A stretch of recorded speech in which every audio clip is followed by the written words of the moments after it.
And a very warm welcome to today's webinar on nuclear decommissioning and the role of standards.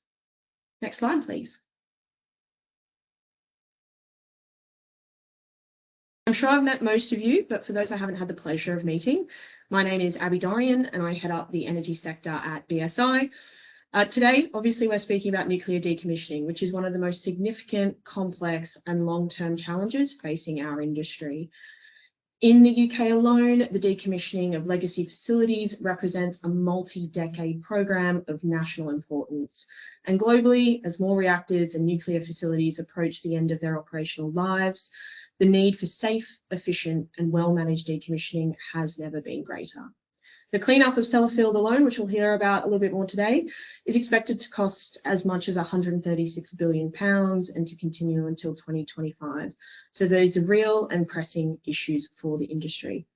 And what we want to embed with you today is that standards have a very much a vital role in meeting that challenge. They capture and share good practice, provide a common language across organisations and borders, support innovation and supply chain confidence, and ultimately help ensure that decommissioning is delivered safely, sustainably and cost effectively. So the purpose of today's webinar is threefold. Firstly, I'll be giving you a little bit of an overview of the standards landscape for nuclear decommissioning, both nationally and internationally. This is an ever-evolving landscape, so hopefully we can get up to speed quite quickly.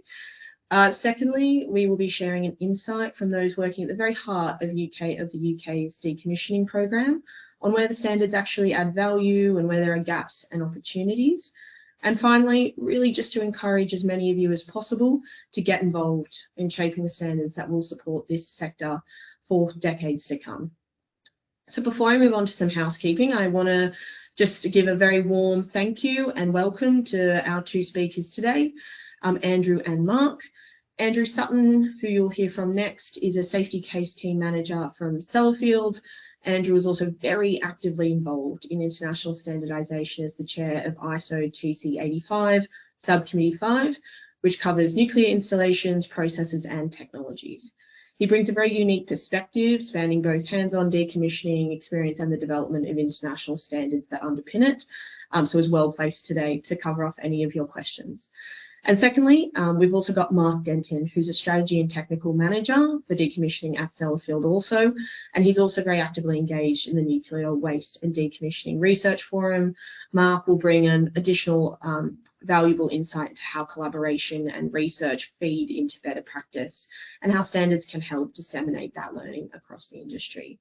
So I will just note today, due to a technical issue, we unfortunately won't be able to take questions live, but any questions submitted before the closure of today's webinar at 11 AM will be triaged and responded to via a FAQ document after today's session. So I really implore you to make use of the Q&A function as much as possible throughout today's seminar, or send a question to our direct email so that we can make sure that it's included along with the slides after today's webinar. Just finally, some final housekeeping bits. All of you will be muted throughout, but please, as I mentioned, you make full use of the chat and the Q&A function to make sure that your questions are received. The session today will be recorded and the slides will also be shared with them after today as well. Next slide, please. So due to the inability to take live Q&A, the agenda has shifted slightly for today. For the next 10 minutes or so, I'll be giving you a brief overview of the standards landscape for nuclear decommissioning and who's who in the zoo of the standards world. I'll then pass over to Andrew Sutton, who'll cover over some of the decommissioning standardization work currently being done. He'll then be joined by Mark Denton, who will cover off the wider decommissioning landscape. We'll have some polls with you as well, and then we'll close probably a bit earlier today, around 11. So I really implore you to make sure you get those questions in before the completion of today's webinar. Next slide, please.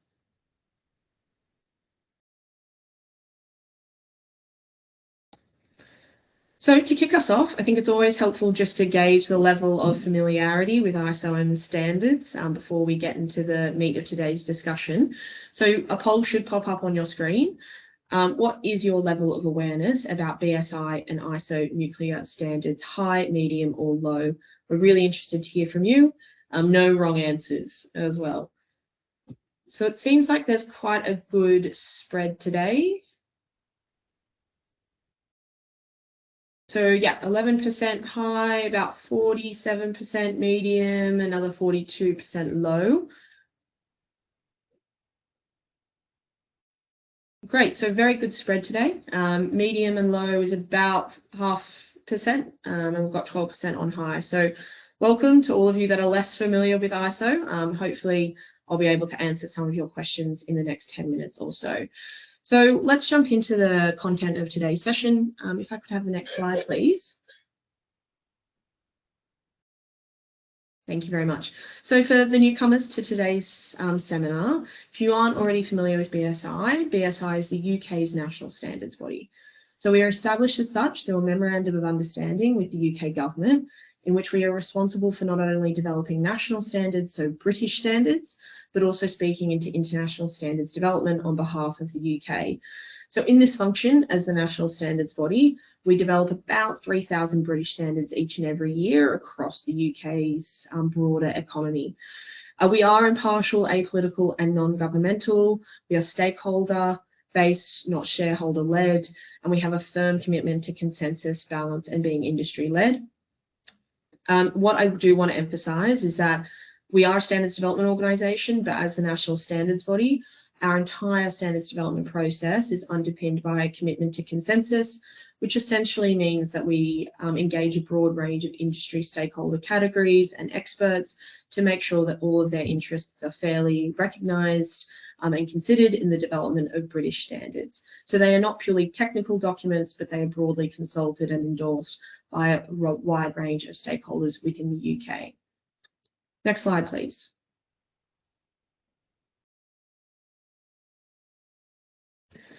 So one thing just to know as we embark on the discussion of formal standards and their interrelationship with other key standards in the nuclear decommissioning space is the differentiator between British standards and BSI opposed to other key standards that are technically rigorous, very useful and developed in an agile approach, but they are distinctly different from the formal standards space. So think CSA standards, ASME, IEEE, ASTM, even the IAEA you may be familiar with. As the UK's national standards body, BSI has a very unique role in an international infrastructure in which, as the UK's national standards body, we are responsible for articulating the UK's social and economic interests, both in European standards fora, so CEN-CENELEC, and also international standards fora, so ISO and IEC, both of which are relevant for the development of standards for nuclear decommissioning. Within these international and European standards fora, we are the voice of the UK, but we also have a unique role in internationalising UK best practice. So that doesn't necessarily need to be a British standard. We can propose any UK-based guidance to the international system for recognition and formalisation. Next slide, please.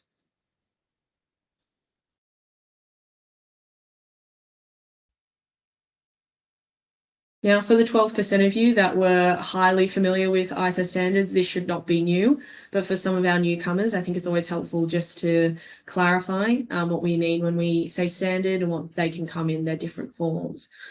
So formal standards, as we recognise them, broadly fall into two buckets, either informative or normative. Normative is probably the kind of standards you think of when standard comes to mind. So they have requirements, they're very specific, and they have shalls. So the two examples of this are bookending this slide. So specifications and test methods. The other form of standards are informative. And just as they sound, they are targeted at providing guidance and additional detail for industry rather than a clear prescriptive methodology. So they can be, for example, guides and codes of practice. Next slide, please.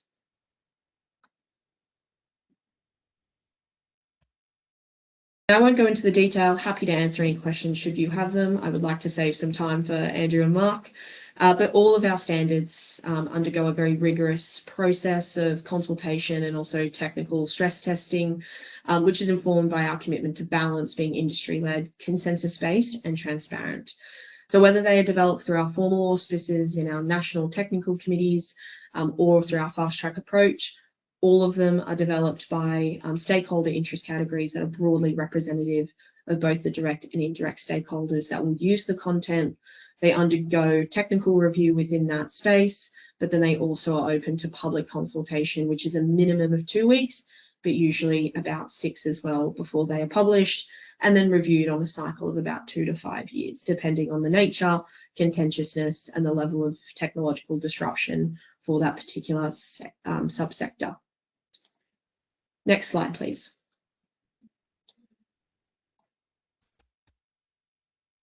Now, one thing just to know before I welcome some of our technical experts and discuss our international standards ecosystem is that BSI does not stipulate any of the technical content within our standards. Think of us as custodians of the process. We bring together the relevant technical experts, not only those that are closely or intimately related to the topic, like nuclear decommissioning, but also those we anticipate to be directly or indirectly affected by the nature of that standard. So think consumer groups, trade associations, regulators, academia, and we bring them together to determine the consensus-based approach for the technical content.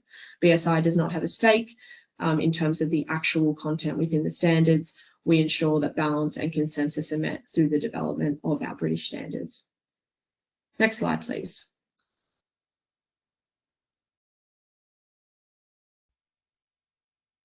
Now, as I mentioned, we are very much committed to consensus in all of our standards, and you can find all of our standards both through the knowledge platform and the ISO website. I believe some links will be shared in the chat now, hopefully. But what I do want to emphasize is that all of our standards, whether they are within the formal auspices or developed by another standards developer, are complementary. They are not standalone documents and they are not competitive as guidance to industry. They are meant to complement and assist industry to meet the requirements that they need to from an organisational basis, regulatory basis, or otherwise. So where there are other standards development organisations that are relevant for nuclear decommissioning, like the CSA, ASME, ASTM, as I mentioned, even the IAEA, our documents are looked at as part of a broader tapestry. So in that global hierarchy or the global system, we look at the WTO technical barriers to trade and align internationally wherever possible. Where there are elements, where there may be geographical, climatic, technological, even regulatory necessity to deviate, we will amend or revise an international standard. Where there may be a shared regional interest, we may pursue a Senelec standard, or where the UK may be ahead of the curve of international maturity, or we have a very unique technology, we may also develop a national standard. Because of this hierarchy, the UK technical experts like Andrew or Mark are very actively involved in ISO and IEC standardization to ensure that there is a good reflection of UK best practice and international standards, but then to also make sure that the UK is well briefed on the international work program for areas like nuclear decommissioning, which are of national importance. So with that, now that you've had the Standards 101, we'll come to the nuclear space. If I could have the next slide, please.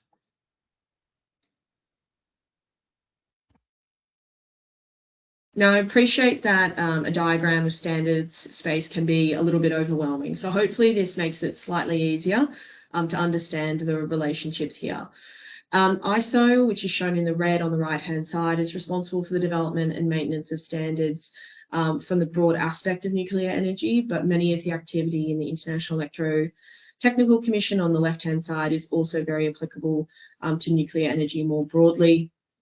Not all countries are on all technical committees. Some countries are excluded on political grounds, or they may not determine that that particular area is of national significance. For the nuclear space, the UK is very actively involved across the broad gamut of ISO and IEC technical committees, and as you can see, we have mirror relationships, so connections to all of those international committees to make sure that the UK's point of view is heard. As you can see on the grey boxes and the white boxes, we have a comprehensive national footprint for standardisation for nuclear energy as well, from reactor technologies and nuclear installations. But we also have two complementary groups as well to ensure for that cross-committee coordination, both specifically for decommissioning, but also NCE1, which I'll discuss in a moment. If I could have the next slide, please.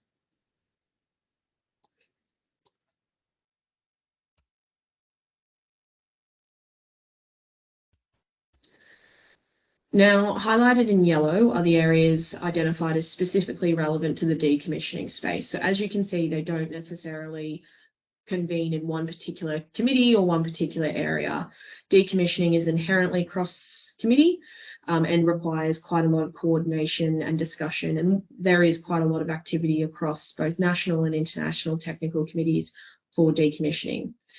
With the addition of an additional committee, MCE 21 isn't necessarily a nuclear committee, but works specifically in the area of aerosol filters for nuclear applications, and so is relevant for the decommissioning standardization and is abreast of the strategic pathway for decommissioning.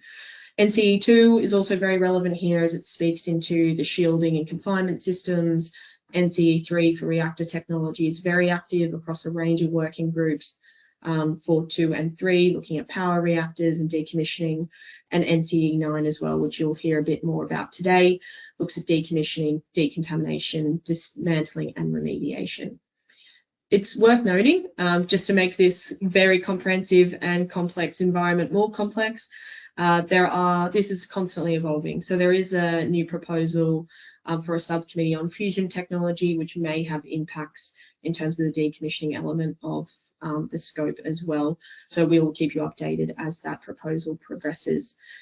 Nevertheless, across all of these committees, decommissioning has been a constant area of communication and has in fact been a priority area for NCE1, the nuclear coordination committees. And across this ecosystem as well, there is ongoing coordination with other peak organisations for nuclear energy and nuclear decommissioning. For example, ISO has an ongoing liaison relationship with the IAEA to ensure that there is alignment with existing and developing publications within the IAEA, and that any standards developed within the ISO context and with which UK partakes are complementary to and supportive of the IAEA's work program. Many of these committees as well, and you'll hear a little bit more about them in a moment, including TC 85 and its subcommittees, have official liaisons with other key nuclear organisations as well to ensure that industry are provided with a cohesive set of guidelines across the industry, whether they are developed within ISO's auspices or outside. So groups like the World Nuclear Association, the World Association of Nuclear Operations, and Euratom are all within the ISO liaison network to ensure that there is good, no duplicative effort, but also good alignment between the guidance being emerged from those different organisations. Next slide, please.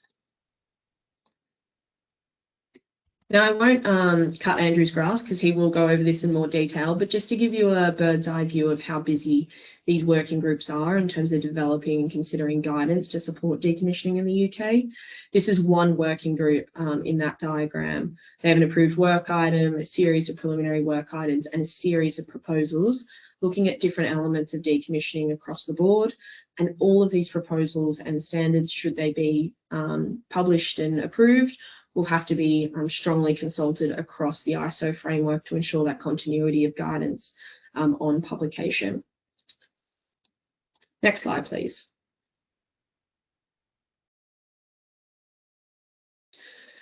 Now, just before I come to a close, I think it's always helpful just to cover off NCE1, our Nuclear Coordination Committee.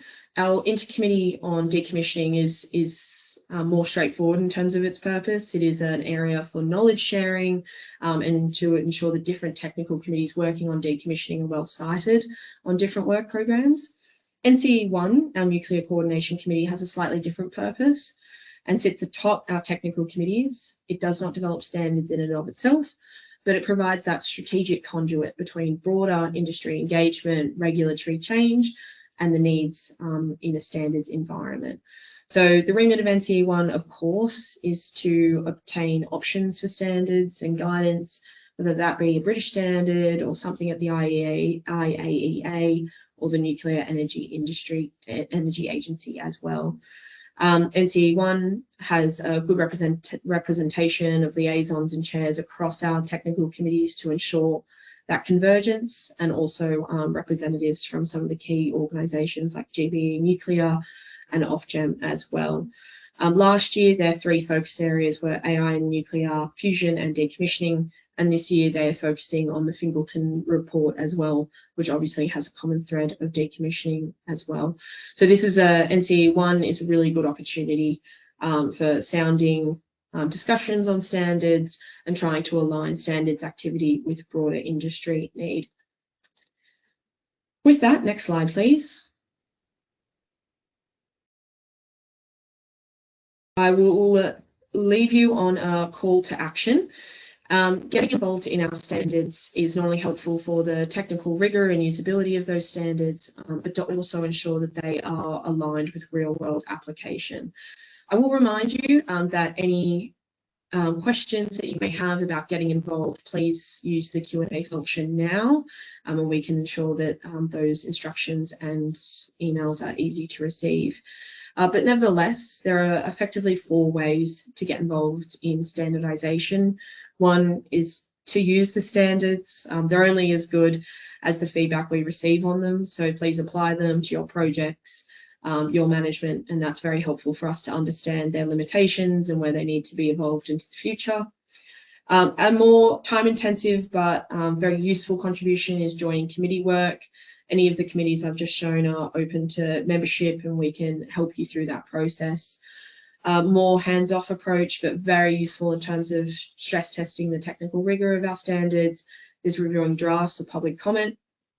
Any standard you can receive an alert and feed in at an appropriate time before that standard is finalised.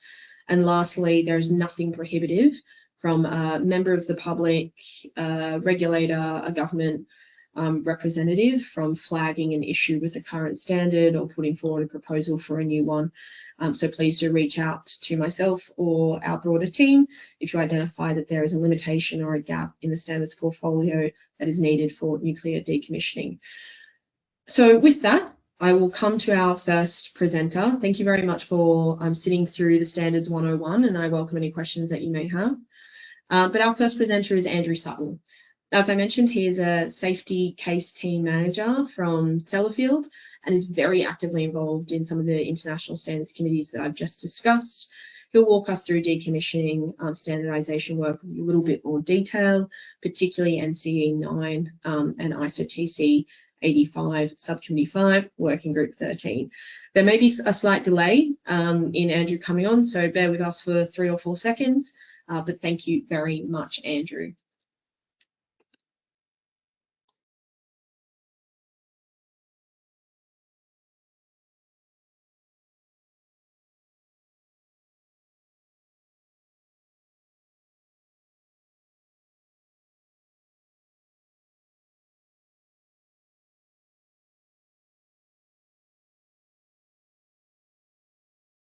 So hello everyone, just to introduce myself again, my name's Andy Sutton. I'm a safety case delivery team manager at Sellafield.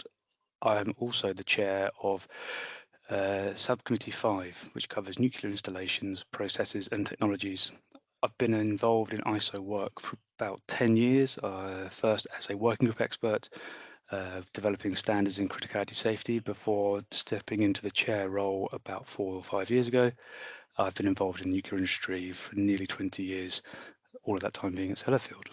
So I'm looking forward to talking to you today about the work that is being undertaken in standards development for decommissioning in both NC9 and SC5 Working Group 13. Next slide, please. So this slide is presenting the interface between BSI and ISO. So you can see the yellow box in the middle of the screen is TC85. That is the overarching technical committee that covers all of nuclear energy technologies, radiological protections. Underneath that box, you'll see my subcommittee, which is Subcommittee 5, covering nuclear installations, processes and technologies. And underneath that subcommittee are a number of working groups, which I'll talk about in more detail in a bit. But you can also see on the right-hand side the alignment of the ISO groups to the BSI, and in particular the red box, which is NC9. This is the UK mirror committee to my subcommittee. What that means is that NC9 present the UK nuclear industry's input into standards development or items of interest into Subcommittee 5 and the working groups. It also means that for any standards that are either proposed in the working groups or that are under development, NC9 acts as the UK point of reference for collecting comments from across industry to feed back into those working groups and the standards development. And being a member of the working group doesn't automatically mean you have to be a member of NC9 and vice versa. However, we do have a number of members in the working groups who are also on NC9. Okay, next slide, please. So as I mentioned, this is the overview of Subcommittee 5. It is to look at nuclear, its remit is to look at nuclear installations, processes and technologies, chaired by myself, also excellently supported by the committee manager and Ranek. You'll also see that there are currently 5 working groups that feed into SC5. They cover a wide range of activities, from analytical methodology in the nuclear fuel cycle, convened by Eric Tyson and Mika Sumi, so from France and Japan. We've got Working Group 4 that covers transportation of radioactive materials, convened by Florian Darras, supported by Matt Feldman, so from France and the US. We've got Working Group 5, which is characterization and waste management. Again, that's convened by Mark Denton from the UK and supported by Mike Brisson from the US. We've got Working Group 8 on criticality safety, which is led by Doug Bowen from the US and supported by Gregory Kaplan from France. And then we've also got Working Group 13, which will be the focus of this talk in a bit later on, which looks at decommissioning. So that includes decontamination, dismantling and remediation. That's convened by Ruzi Li and supported by Changbum Kim. So they are from China and South Korea respectively. So what this slide indicates is that we have a wide remit and also a really strong international representation from across the worldwide industry, all of whom are working and developing standards to support the nuclear installation processes and technologies. If you're looking at this slide and thinking it doesn't perhaps cover everything that might be involved in the nuclear industry, there are 2 other subcommittees which support TC85, one on reactor technologies and one on radiological protection. We also maintain the ability to stand up new working groups under SC5 should we need to.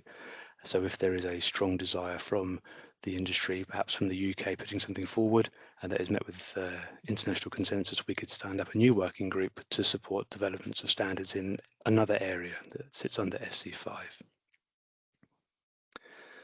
Thank you. Next slide, please. So the committee doesn't work in isolation. We have a number of liaisons, both with other international standards committees, which you can see on the left-hand side of this table, and also a number of organisations that are working across the nuclear industry, IAEA, NEA, etc. I mentioned about the broad international support that we have on SC5. We currently have 24 participating members from across the world, including the UK, the US, France, Italy, Argentina, Japan, China, Korea and Iran. We also have currently 9 observing members, including countries like Australia, Czech Republic, Ukraine and Mongolia. What's the difference between a participating member and an observing member? The participating members take a full active role in standards development, so they vote, they develop standards, they are integral in the working groups. Observing members can provide comment, but they don't get a vote. So they are literally just watching what's going on. Next slide, please. So this slide highlights the detailed scope of SC5. So I've pulled out a few points in bold on this slide where decommissioning is mentioned, but it's clear when you have a look at the breadth of this scope that SC5 covers an entire, almost the entire range of the nuclear fuel cycle, anything involving nuclear installations that aren't reactors, and from mining through to waste management and geological disposal. But decommissioning is a key part of the scope of SC5.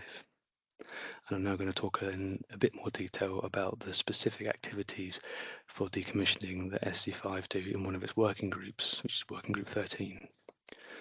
So can I have the next slide, please? So what you're seeing on the screen is what's known as a roadmap. So these were developed for all the working groups within SC5. What this is a overview of all the potential areas that a working group can cover, and then some specific opportunities where standard development could be undertaken. You'll see on this slide that there are two green boxes where we've got a specific reference to an ISO standard, so that is demonstrating that we have a standard for that particular area. But you'll also note that there's lots of other areas where a standard could be developed to support work on decommissioning.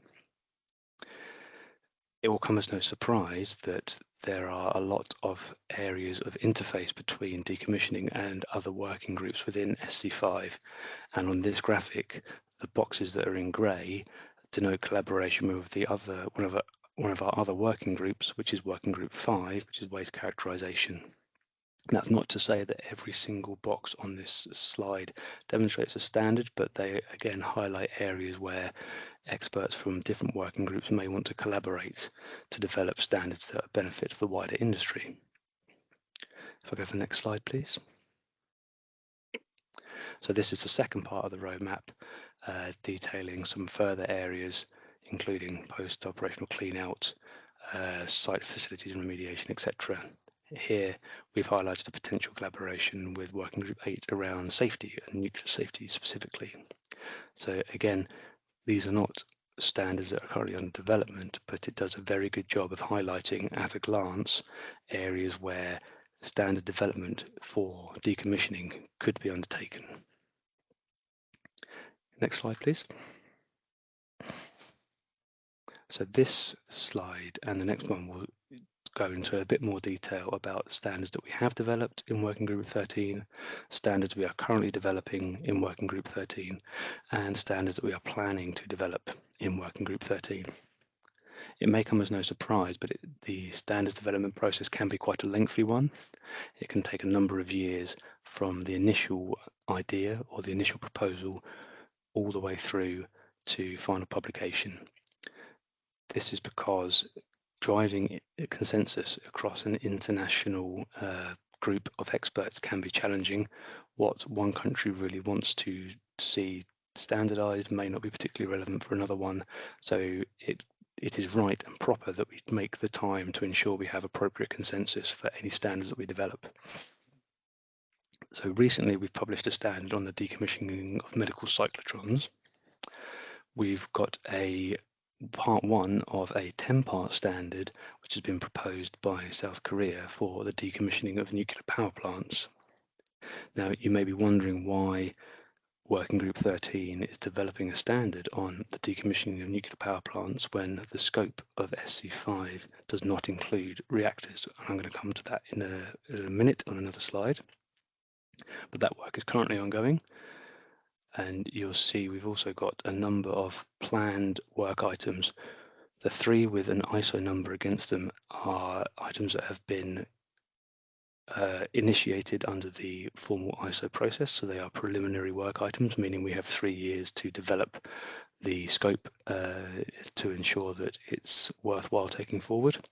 And you can see we've also got further work which is not formalized yet, but is being discussed within the working group to gauge the level of interest across the industry, the international industry.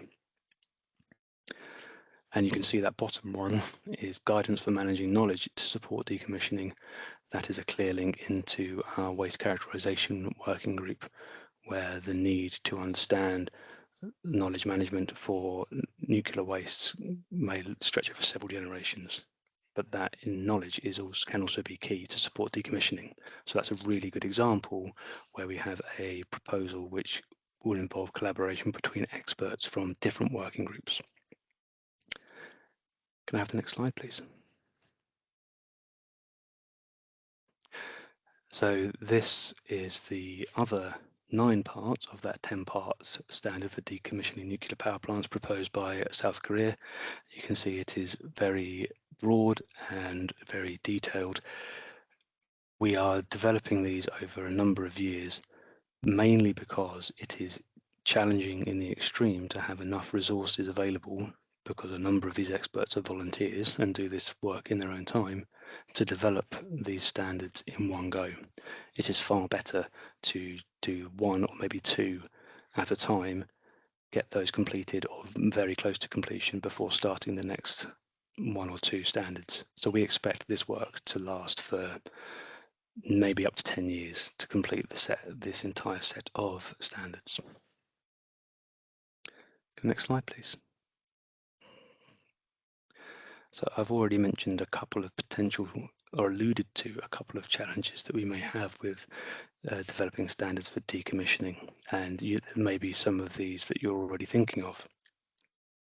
So quite often decommissioning can be seen as a bespoke or a unique piece of work depending on the site that you're working on, or sometimes depending on the building that you're in that site. Certainly at Sellafield we have a number of facilities, some of which are undergoing decommissioning, but no 2 buildings are the same, and therefore it can be challenging to understand how applicable an operation to decommission one building or facility or licensed site is across even the UK, or more broadly across the wider international industry.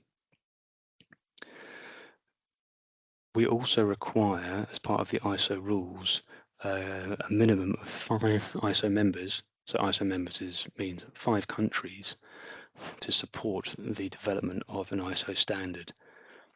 That means that there needs to be at least 5 countries, including the one who proposed it, ready to support the detailed development of the work.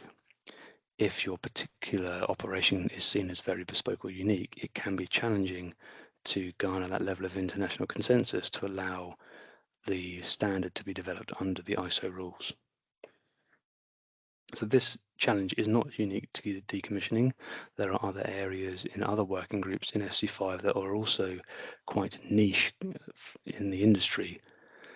So it is not something that we are blind to. However, it does present a potential blocker to standards being proposed, as people may see them as too specific to garner internal consensus, or perhaps having to be so high level to add little value. Next slide, please.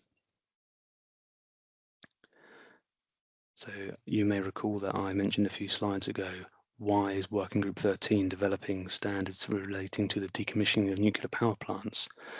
That is because under a recent TC85 recommendation, and as a reminder, TC85 is the overarching technical committee that Subcommittee 5 sits underneath, all standards that relate to decommissioning that would fall within the remit of TC85 will be developed within Working Group 13.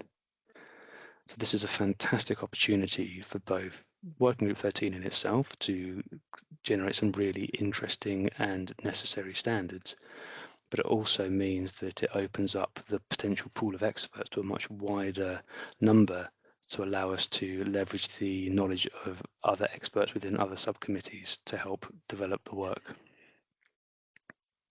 Another opportunity that decommissioning standards presents is that ISO standards in and of themselves are excellent vehicles for capturing relevant good practice. For those of us in the industry in the UK, we know that RGP is a key part of how we are expected to demonstrate that our operations are a LARP, both by ourselves and by our regulator. So using ISO standards as a clear link for knowledge management, which I referred to briefly on a previous slide, we have a proposal that may develop some guidance on that. And it is also a great opportunity to capture what licensees have done so far for decommissioning. And it may be that it might not be directly applicable to other countries. However, if we can pitch it in the right way, then it can be seen as an opportunity to capture some good learning that might be more applicable or more broadly shareable with the wider industry. And certainly within the UK, decommissioning is gaining visibility, importance and traction. So this is an excellent time to consider what would help the industry, both nationally and internationally, going forward to help capture some of our excellent knowledge and to baseline or benchmark some of the decommissioning work that we've done or that we're planning to do as part of our ongoing nuclear industry development. So can I have the next slide, please? So in summary, the UK industry has been much more closely involved in Working Group 13 over the last few years. We've seen a really pleasing increase in the number of members from the UK in Working Group 13. That means we have a much greater influence in the potential for standards development, and it also means that at the NC9 level we can welcome even more experts into the BSI to help feed in the ask of the UK nuclear industry and also garner that expertise and knowledge to share on any standards that are being developed by other member states. There's a great opportunity through this framework to shape and influence international consensus on decommissioning activities. And it also allows us an opportunity to capture our best practice in a formal, referenceable format that has international recognition. We have the expectation from ISO that decommissioning standards for the entire industry should be developed within Working Group 13 within SC5. So we have that excellent close tie-in to NC9 as well. And we recognise that decommissioning could be seen as a broad church. However, flip it round, that gives lots of exciting opportunities to develop standards to help guide the current and future work within this area. Thank you very much for your time. I'll hand back.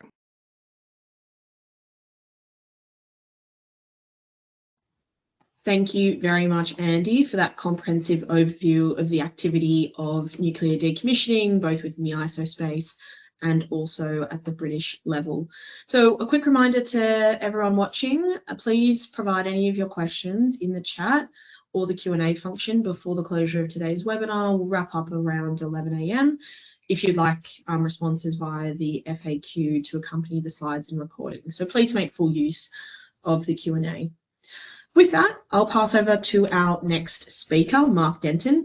Mark is a strategy and technical manager for decommissioning at Sellafield. He'll now talk us through the Nuclear Waste and Decommissioning Research Forum and the wider decommissioning landscape within the UK nuclear industry. Thank you very much, Mark.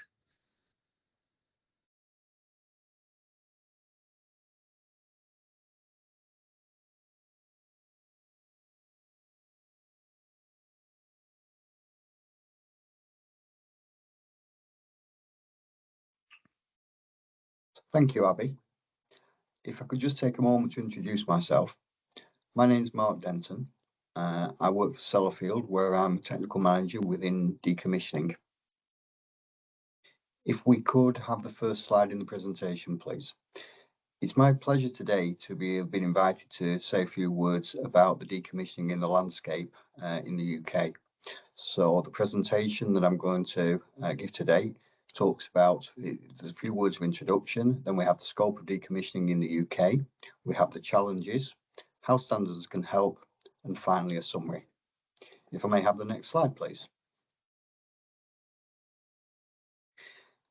Decommissioning, of course, is the final phase in the life cycle of a nuclear installation or facility. It's defined by the IAEA, that's the International Atomic Energy Agency, as the administrative and technical actions taken to allow the removal of some or all of the regulatory controls from a facility. Although it's the final phase in the facility life cycle, decommissioning should be taken into account at all life cycle phases. That should start with the initial facility planning and design.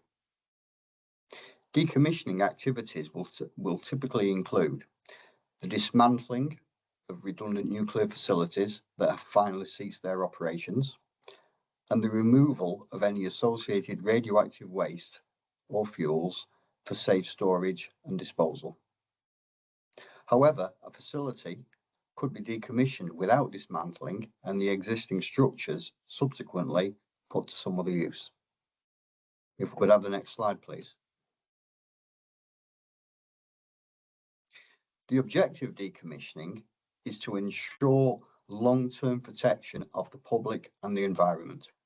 And typically, this will include reducing the levels of radionuclides in the materials and facilities on the site so that they can be safely recycled, reused, or disposed of as radioactive waste or as exempt waste, as per the principles of the waste management hierarchy. If we could have the next slide, please.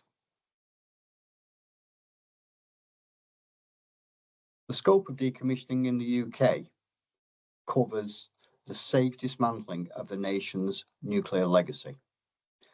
It involves defueling and demolishing redundant facilities, processing and storing radioactive waste, and safely managing spent fuels. And these activities cover both the civil, and that includes medical, and non-civil facilities within the UK. If we could have the next slide, please. Of course, there are challenges associated with nuclear decommissioning. Nuclear decommissioning is a complex and always decades-long process. The primary challenges therefore include managing highly radioactive waste, soaring costs, historical data gaps, retaining a skilled and competent workforce, and navigating intricate regulatory environments. The core decommissioning challenges are explored over the course of the next few slides. If we could have the next slide, please. Firstly, radioactive waste management and legacy sites. A major bottleneck, unfortunately, is the lack of permanent repositories.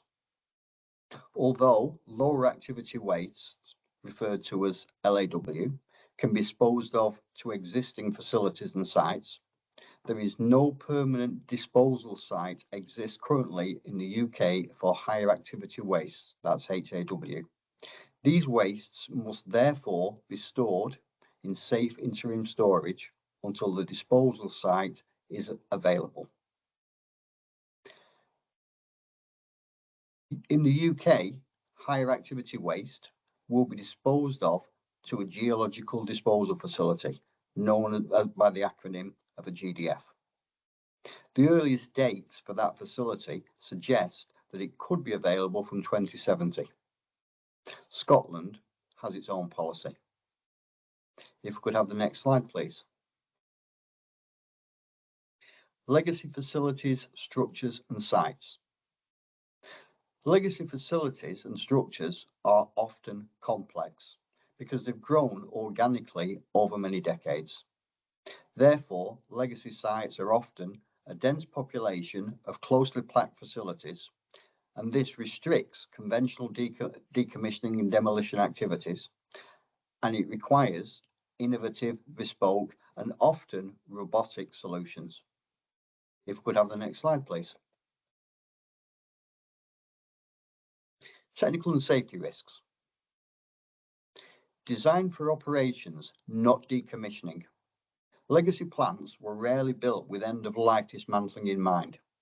Restricted access, cramped spaces, and degraded structures make physical dismantling a highly hazardous and often complex activity. Historical data gaps. Older facilities, including research reactors, often suffer from missing or incomplete historical records and data sets, leading to severe uncertainties regarding the exact radiological inventory, that is, the composition and the form of the wastes and materials to be managed and handled. Remote operations and innovation.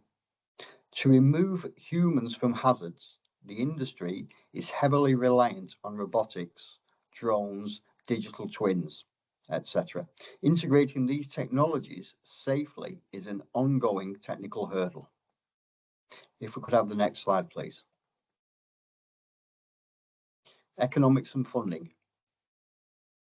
Massive cost overruns are often seen because decommissioning projects span many decades and they're highly susceptible to schedule delays and severe cost overruns. State versus commercial funding. Whilst commercial reactors set aside funds during operations, legacy and state-owned facilities rely on continuous government funding. Unclear budgetary commitments can severely stall or even pause decommissioning progress. If we could have the next slide, please. Regulatory and societal pressures. Shifting regulations. Regulations for operating plants differ from those for decommissioning plants as criticality and fissile material risks change. Navigating evolving state policies and achieving site release is a lengthy regulatory process. Societal expectations. The sheer scale, long-term impact on local communities and environmental safety performance require transparent communication and strict regulatory oversight. If we could have the next slide, please. So how can standards help? Standards can help nuclear decommissioning by collating and distributing knowledge and good practice. Standards are often seen as an ideal mechanism to distribute knowledge. It has they have a wide audience, and they can be maintained for years and years and years. Helping to establish rigorous safety protocols, guiding environmental protection, minimizing costs, and collating and distributing the knowledge and good practice. They provide a benchmark that helps operators and regulators safely dismantle nuclear facilities. And these concepts are explored over the course of the next few slides. If we could have the next slide, please. Ensuring public and worker safety. Standards, such as those laid out by the International Atomic Energy Agency, that's the IAEA Safety Standards series, provide fundamental safety principles and cascade into the regulatory framework within the UK. These require operators to keep radiation exposure as low as reasonably achievable, ensuring long-term protection. The IAEA safety standards are supported by ISO and British standards as appropriate. And this is further supported in the UK by the principles of BAT, ALARP and ALARA. If we could have the next slides, please. Guiding environmental protection. Standards can be used to promote and cascade clear environmental limits, codify procedures for site characterization and analysis, publish rules for final site release so that land can be returned to unrestricted use, capture and share good practice in the area of environmental protection. If we could have the next slide, please. And managing radioactive waste. Standards can be used in this area to publish clearance levels, to detail how and when materials can be safely removed from regulatory control, to publish rules that govern the treatment, storage and disposal of waste, preventing contamination, collate and promote good practice in the area of managing radioactive wastes. If we could have the next slide, please.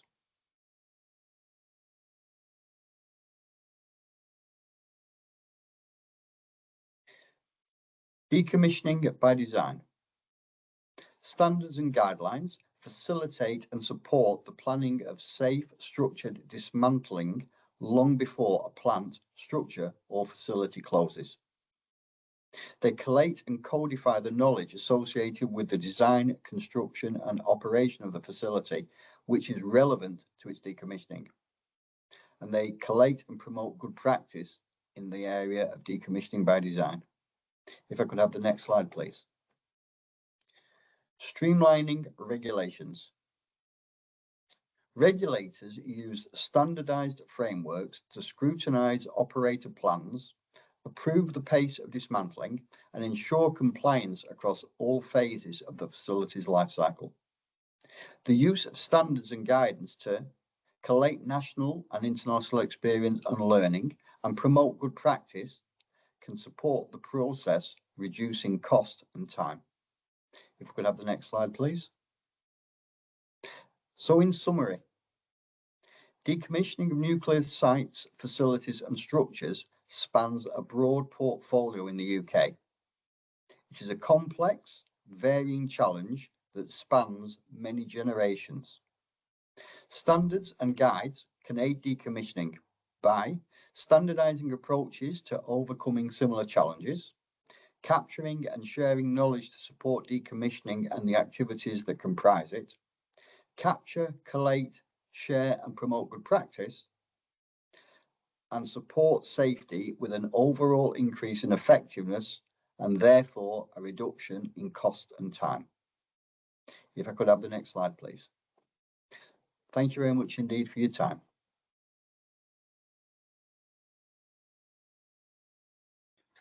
Thank you very much, Mark, for connecting industry challenges for decommissioning so clearly with the role of standards. It's always very much appreciated. Now, just to wrap up today's session, we would love to sense check with you on two key questions from the presentations from myself, Andy and Mark.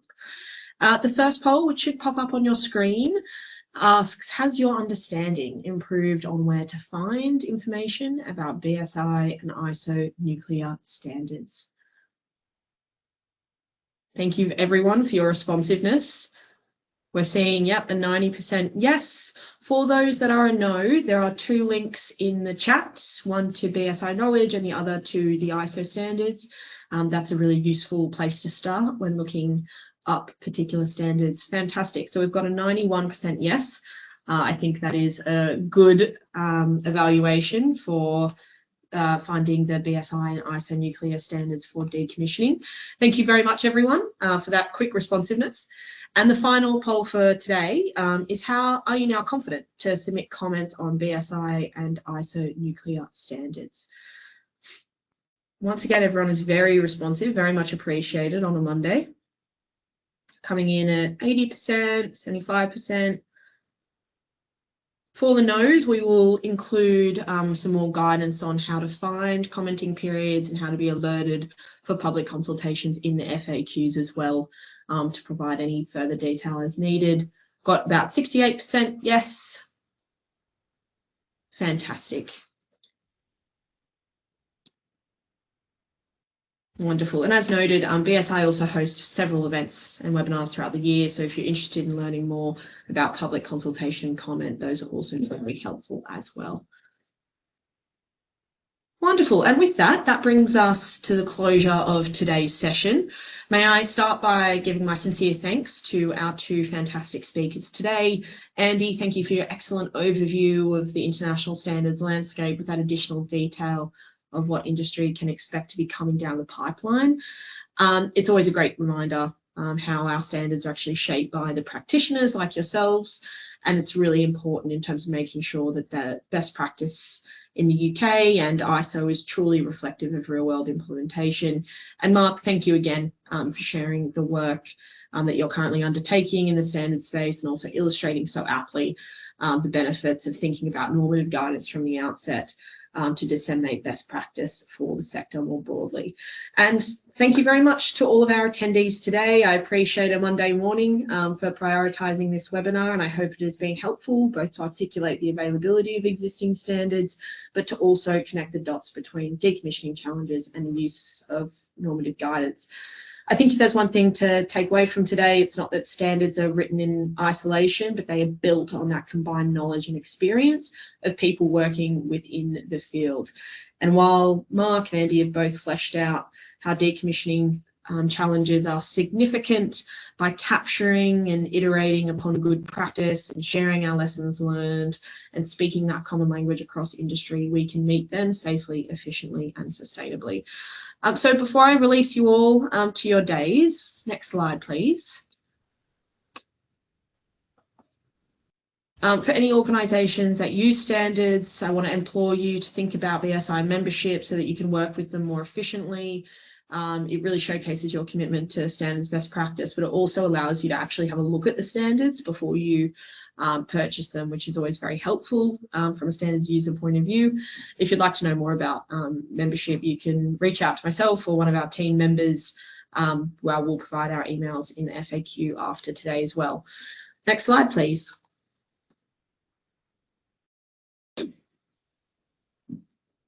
So with that, it's right on 11 a.m. So that I'm impressed with myself. If today sparked any of your interest, we very much encourage you to please get involved, whether that is through any of the national committees that Andy and Mark have mentioned, contributing to any of the standards as they come down the pipeline, or through the international work at ISO and IEC. It's simply very helpful to make sure that your expertise is leveraged and reflected in the iterations of those documents as they mature. Your expertise is very much a foundational building block in the UK's best practice as we evolve. If you'd like to find out more about participating in standards development, please do get in touch with myself or one of the members of our team. Our contact details, as I mentioned, will be in the follow-up email. As I mentioned, today's session has been recorded. It will be provided with the slides and any of the questions that we've received in the Q&A function. So this is your last chance. Pop any questions in the Q&A function and they will be included. Once again, my thanks to Andy and Mark and to all of you for joining us today. Have a great rest of your day and rest of your week, and we hope to see you at future BSI events soon. Goodbye for now.